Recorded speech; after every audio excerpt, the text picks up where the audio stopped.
이제 일주. 근데 오늘만 날이 춥고 내일 오후 화요일부터는 풀린다고 하는데 음, 이제 봄 준비를 하셔야 될 것 같습니다. 근데 오늘 밤은 추울 것 같아요. 마지막까지도 이렇게 어, 긴장 푸지 마시고 감기 오거나 어쨌든 그렇습니다.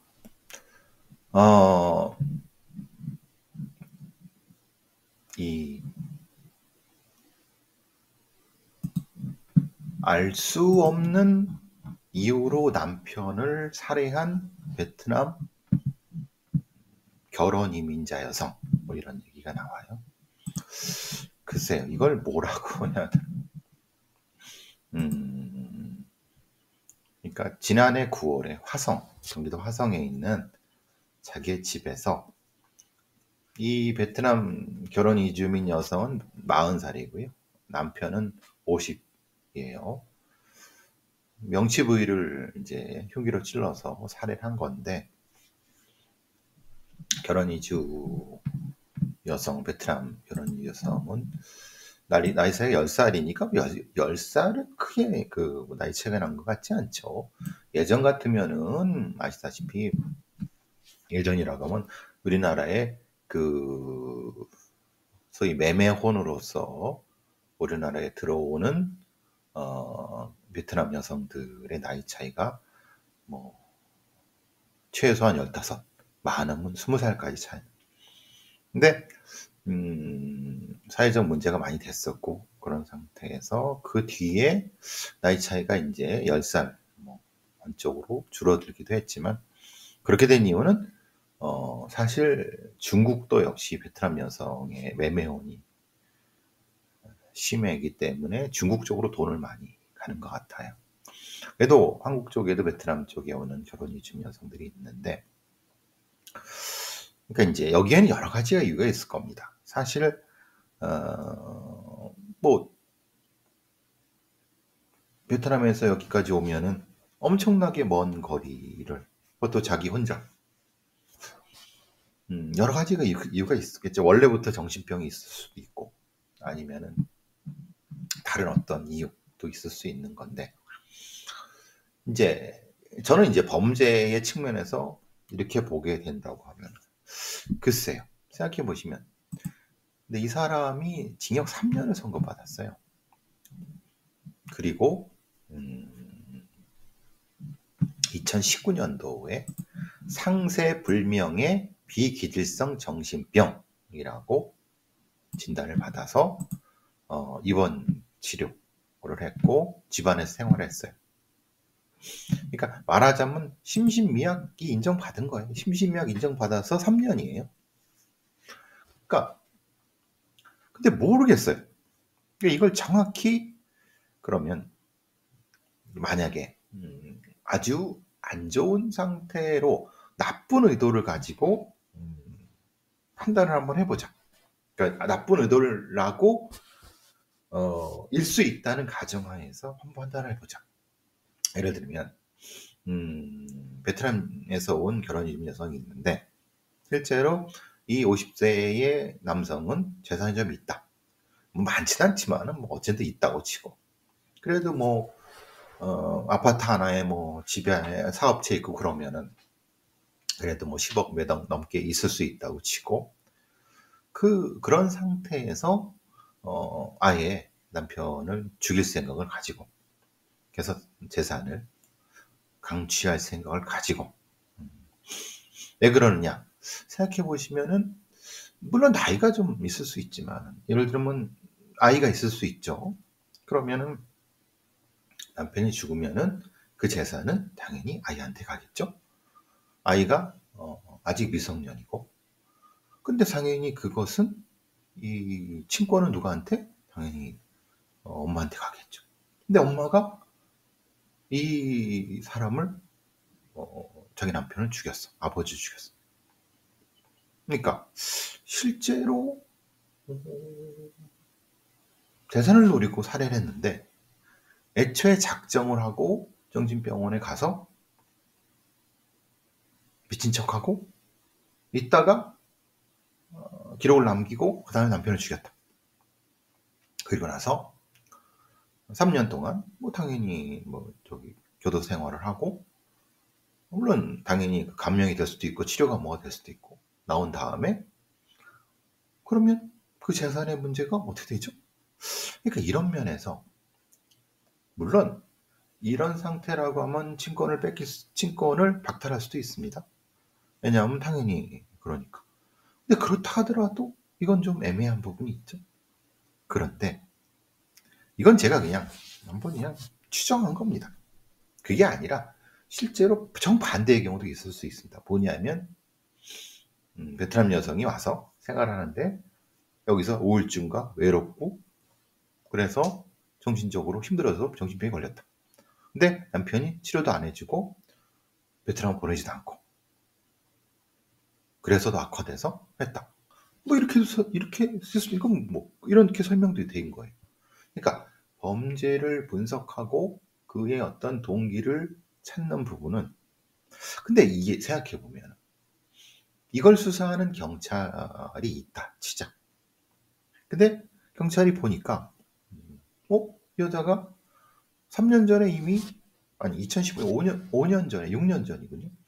6년 전에 이미 진단을 받았어. 정신병 진단을 받았어. 근데 상세불명의 비기질성 정신병. 그러니까 기질성 정신병은 원래 정신적인 어떤 그 선천적인 게 있는 거고, 비기질성은 사실은 그렇지 않고 모르겠는 거예요. 그냥 정신적으로 문제가 있다고 했는데 왜 그런지는 모르는 거예요. 그럼 정확히 따져봐야 되지만 잠깐 입원했다가 그냥 좀 나아졌다가 집에서만 놓고 오면은 이게 실제로 진짜 정신병에 걸린 건지 아니면 정신병 흉내를 낸 건지 모르죠. 그 과정에서 예를 들면 뭐 그 상태가 될 수도 있는 거니까. 그러면 이런 것을 가지고 있는 상태에서 경찰이라고 하면 이 여자가 정신병에 병원에 입원도 했고, 그런데 그러다가 주변 얘기를 들어보니까 사람이 뭐 이렇게 좀 뭐 집안에 어떻게 알겠습니까?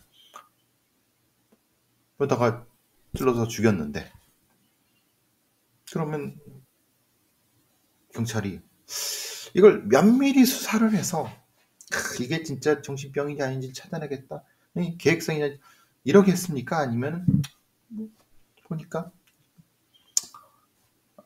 검찰에 넘겨, 어차피 뭐 죽인 건 불구현 인정해라, 정신병 인정. 검사도 어차피 죽은 거 뭐 진단서 입원 기록도 있으니까 뭐. 판사는 딱 보고 이 심신미약이 맞다. 어차피 정신병원에 있었으니까. 글쎄요. 제가 너무 상상력을 이렇게 했을 수도 있고. 그러니까 제가 그래서 다른 가능성도 말씀드린 겁니다. 그러니까 이거는 이제 진짜 베트남에서 온 여성이 정신적으로 외롭고 그래서 우울증에 이래서 진짜 우발적이다, 이런 얘기를 하니까 이런 가능성도 있다. 이게 참 쉽지 않습니다. 특히 말도 안 통하고, 말도 이제 신문을 해봤자 신문도 안 되고, 그리고 실제로 통역이라고 해봤자 베트남 사람이 통역하겠죠. 베트남에서 귀화한 사람이 그게 제대로 되겠느냐. 정신적으로 이상한 사람이라고 한번 됐는데.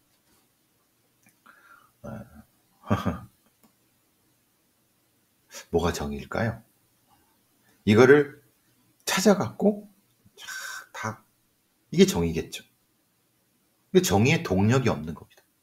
그죠? 개인의 죽음이니까. 국가가 어느 정도 개입을 해야 되느냐.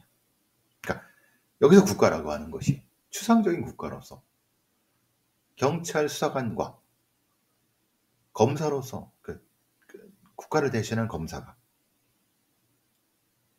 그만큼의 동력이 있느냐, 이해관계가 없잖아. 그죠? 이럴 때 제3의, 물론 예전에는 그걸 언론이 했었고,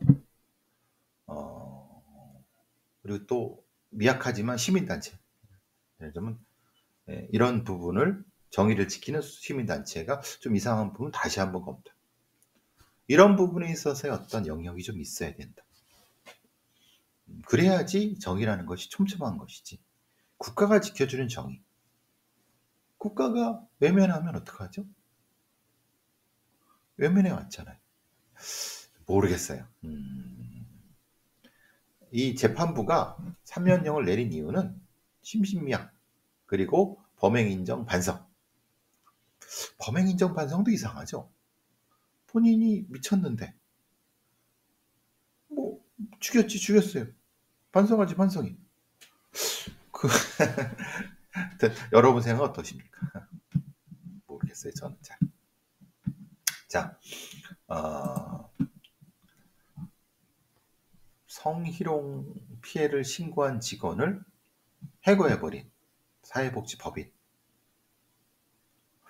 그러니까 이 사회복지 시설이 있지만 이 사회복지 시설이라고 하는 데가 실제로는 이사장이나 아니면은 이런 대부분 가족관계인 애들이 주로 이제 임원들, 이사들, 뭐 대표 이런 걸 많이 합니다. 근데 그 중에 가까운 애거나 그 가족과 가까운 그 이사장과 가까운 애들이 그 직원을 성희롱하고 괴롭히고 그랬을 경우, 특히 한부모와 자녀를 보호하기 위해 설립된 사회복지시설인데 그것은 보통 어떻게 됩니까? 국가의 지방자치단체의 보조를 당연히 받습니다. 운영비 전액을 그러니까 걔네들은 그냥 돈 놓고 돈 먹기죠. 그게 종교시설인 경우도 있고 그리고 사회복지시설이라고 인간이 낳지만 실제로는 개인 어떤 옛날에 허가를 받아서 관이나 이런 데 돈 처바르고 이런 나쁜 놈들, 가족 놈들이 그 사회복지 법인을 장악하는 게 훨씬 많습니다. 그런 데는 일반 기업보다 더 뭐라고 하나 직장 괴롭힘, 성적인 괴롭힘 이런 게 더 감춰지고 아주 그냥 엉망인 경우가 많습니다. 단순히 이사장을 해임해버리면 어떻게 되죠? 또 그 가족 중에 한 놈이 이사장으로 오겠죠. 그죠? 그러면 거기에 뭐 책임을 물은다고 하면은 관련된 어떤 그 가족들이 그 사회복지사를 다시 운영 못하게 해야 되는데 그게 되느냐? 그게 잘 안 돼요. 즉 시설과 법인의 강력히 책임을 묻고 위탁, 수탁 규제와 사업을 운영할 수 없도록 감독해야 되지만 이거는 굉장히 길어요. 그리고 이것은 뭐 시나 구나 이런 지방자치단체에 또 이거에 이해관계가 얽힌 놈들이 또 있어요. 그래서 사회복지시설 같은 데에서의 이런 이것을 운영하는 가족 기업처럼 운영하고 있는 놈들에 의한 직원들 괴롭힘, 또 돈 빼돌리고 별지랄 다 합니다. 관리가 잘 안 돼요. 누가 관리를 해야 되죠? 그걸 그 위탁한 시 공무원들이 관리해야 되지만 그놈들도 같은 편일 가능성이 높죠. 뇌물 처먹고. 근로감독은 됩니까? 근로감독관들이 가나요? 가지도 않죠. 재판하고 해도 아직 우리는 너무나도 정의가 먼 나라입니다. 하늘이 대전초등학교 하늘이 사건을 거치면서 그러면은 학교 안전을 위해서 SPU 학교 전담경찰을 학교마다 한 명씩 배치하면 되지 않느냐. 되게 어떤 새끼 머리에서 나왔는지 되게 단순한 거예요. 제가 늘 말씀드렸지 않습니까? 왜 모든 거에 경찰이 다 개입을 하느냐. 이게 그러면 생각해 보시면 그 학교에 초등학교에 학교 전담 경찰관이 있으면은 하늘이가 안 죽었을까요? 왜냐? 얘는 이 범인은 거기에 외부인이 아니에요. 정교사예요. 그 정교사가 하늘이를 불러갖고 야 하늘아 야, 여기 가서 우리 저기 뭐 하자라고 하면 거기 학교 전담 경찰관이 안 됩니다. 할 수 있습니까? 아니 그 교사가 그러니까 외부인에 의한 경우는 거기 전담하는 경찰이 있으면 안 됩니다. 외부인 나가세요. 말할 수 있지만 그러니까 1학교 1경찰 SPO에 의한 건 어떤 새끼가 머리를 냈는지 참 무능하고 하여튼 무책임한 놈입니다. 사실 생각해보면 우리나라에 지금 SPO가 한 사람당 10개의 학교를 담당을 한다. 예전엔 30개가 넘었지만 그러면 그 얘기 들으면 지금의 10배를 뽑아야 된다는 거예요. 1000명 이상을 더 뽑아야 된다는 거예요. 돈이 있습니까? 그리고 뽑는다 한들 아무런 효과가 없는 거예요. 지금 이 한일이 같은 경우는 정교사에 의한 공격은 아니 좀 불러다가 거기서 찔렀는데 어떻게 당신 왜 칼 가지고 다니? 이거 저기 실습 때 쓸 거라고 하면은 제지할 수 있습니까? 그러니까 말 같지도 않은 소리를 하는 어떤 새끼인지 참 답답해. 그러니까 말하자면 제가 늘 말씀드리죠. 교사에 대한 심리검사라든가 아니면 교사 채용 과정에서의 어떤 이 규제라든가 이런 걸 하려고 하니까 교사노조라든가 교육단체가 반발을 해. 당연히 반발을 할 겁니다. 그러니까 그걸 피하고 응급 땜질식으로는 경찰 갖다 놓는 게 제일 편해. 근데 그게 현실화되려고 하면은 당장은 안 돼. 어차피 서로 아니까. 한참 뒤에 얘기야. 그러니까 말만 떠들어 놓고 아무 얘기도 안 하는 거예요. 교육감이란 새끼도 그렇고 소위 교육 전문가라는 놈들도 어떤 대안도 내놓지 못하고 있어요. 그러면 그러니까 1학교 1 SPO는 말 같지도 않은 소리고 또 말 같지 않은 소리를 하고 있는 놈들한테 묻고 싶어. 좀 대안이 뭐냐? 대안이 없어요. 근데 제가 이 사건 터졌을 때도 이거 대안이 없다. 그러니까 결국은 그 교사에 대해서 사이코패스, 사펜인지 뭔지 잔혹성 그거 떠들어 다니는 거고 그거에 좋다고 이제 그 범죄 뭐 프로파일러인지 하여튼 범죄 관련된 놈들인지 이런 같지도 않은 사이비 전문가들이 그 교사에 대한 어떤 그 집중하는 교사 개인 책임으로 몰려고 하는 그런 방식이고 그거를 언론이 좋다고 하고 떠들어대는 거고 한심한 새끼들, 한심한 인간들, 한심한 언론들 그거를 부추기고 방치하는 건 교육부 당국, 교육청이죠. 그쪽으로 가면 자기들은 편하니까. 근데 결국은 유탄을 맞는 거는 경찰이죠. 야 우리가 기승전 경찰이냐? 우리가 잡부청이냐? 모든 게 터지면 왜 다 경찰한테 책임을 지라고. 우리는 이게 경찰 국가의 특징이죠. 경찰이 다 해주니까. 경찰이 근데 경찰은 무능해요. 할 수 없어요. 경찰은 할 수도 없고, 그럴 능력도 없고, 그래서도 안 되는 거예요. 근데 제일 편하죠. 왜? 뭔 일이 터지면 경찰 112 부르면 다 오니까. 그렇게 하면 안 되는 거예요. 즉 말하자면, 전문적이고, 거기에 맞는 걸로 코디네이션이나 일종의 이게 돼야죠. 하여튼, 참 한심하다 못해. 그냥 지금 있는 학교 폭력도 감당 못하고 있는데. 그러니까 결국은 본질적인 교사와 아이들 관리, 안전 그런 부분에 대한 명백한 철학이 있어야 되고 교사노조가 반대한다 하더라도 일정 정도 이 부분에 있어. 좋아. 정기적인 심리검사? 오케이. 못 받았죠. 그러면 최소한 어떤 기준 이상의 문제를 일으키는 교사한테는 의무적으로 심리검사 받게 된 그건 받아들일 수 있잖아요. 그리고 채용 단계에서 하지만 심리검사를 교육부가 하는 게 아니라 제3의 기관에 위탁을 하거나.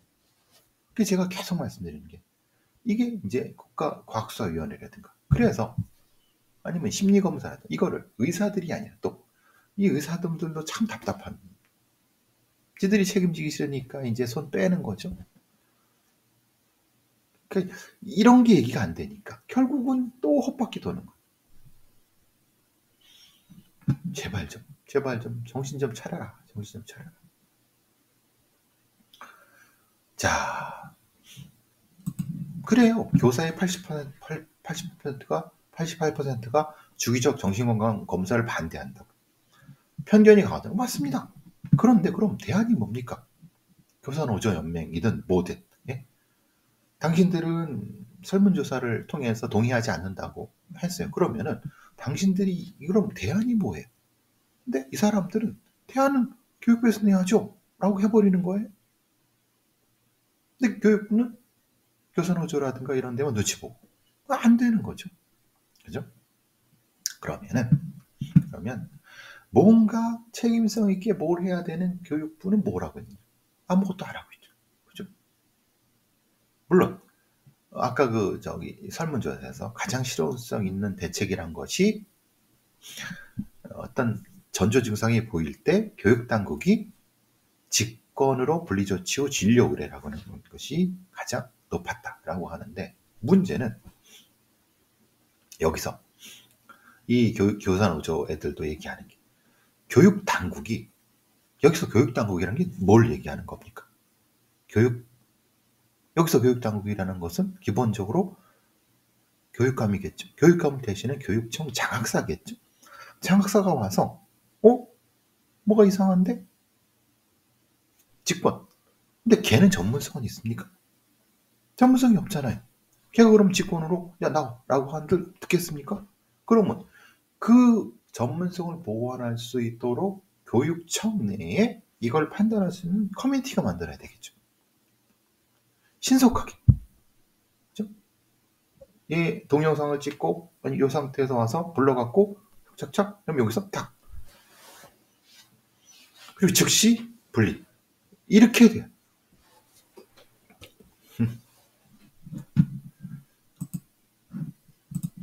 자, 이 좀 황당한 게 하나 있었어요.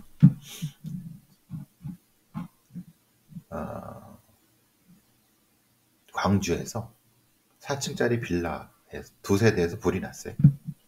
그러니까 소방관들이 쫓아 올라가서 진화 작업하면서 인명 구조를 했죠. 근데 다른 층에 있는 세대를 눈을 들이면서 빨리 대피하라고 했어요. 대피를 했죠. 근데 문제는 응답이 없는 세대예요. 그러니까 안에서 이제 뭐 음악을 듣든 뭐 귀에 뭐 하있든 뭐 스위치 해갖고 엄청 자든 그럼 그냥 놔둬야 될까요? 그러다가 불나갖고 싹 죽으면 소방관들한테 다 책임 미루려고. 그러니까 어쩔 수 없이 두들겨도 안 나오니까 강제로 도락을 파손하고 개방했어요. 근데 하필 그 빌라가 요즘 사실은 그 현관문 수리 비용은 100만 원이 넘습니다. 6세대니까 800만 원이 넘어요. 문제는 그런데 그럼 이거를 그 불을 낸 어떤 그 세대한테 책임을 해야 하잖아요. 근데 문제는 불이 난 그 세대의 집주인이 죽었네? 그러니까 돈을 받아낼 방법이 없어. 그러니까 소방서에 손해배상을 요구했어. 그러니까 이 우리나라 법이 엉망이라는 게. 그러면 이게 그 사람을 살리기 위해서 그러니까 소방 활동을 한 건데 그럼 나중에 생각하면 다른 데에서 소방관들이 그러면 그 자고 있는 그 방화문을 그러니까 현관문을 파손하고 도어락을 파손하고 저기 나오라고 할까요? 계속 두드리거나 두드려서 안 나왔다고 하겠죠. 그럼 사람 죽는 거예요. 그러니까 이게 참 개판이죠, 개판. 이것도 하나 해결을 못해요. 해결하지 않는 게 사실은 법무부라든가 행안부라든가 국회에서 이거에 대한 책임을 다 떠넘기고 있는 거예요. 제일 그 만만한 게 소방관들이니까 소방관들이 적당히 알아서 해라고 이렇게 얘기하는 거예요. 적당히 알아서 어떻게 하라는 거야. 해란 얘기야 말란 얘기야. 그죠? 하여튼 이 족같은 그 이 정치인 놈들이라든가 아니면 이 법 이거 만드는 놈들이라든가 이런 관료 놈들이 진짜 그렇게 무능한 새끼들만 이렇게 있으니 국가가 무너지든 말든 하여튼 이런 새끼들이 원래 로팡들이 이렇게 많은데 그렇습니다.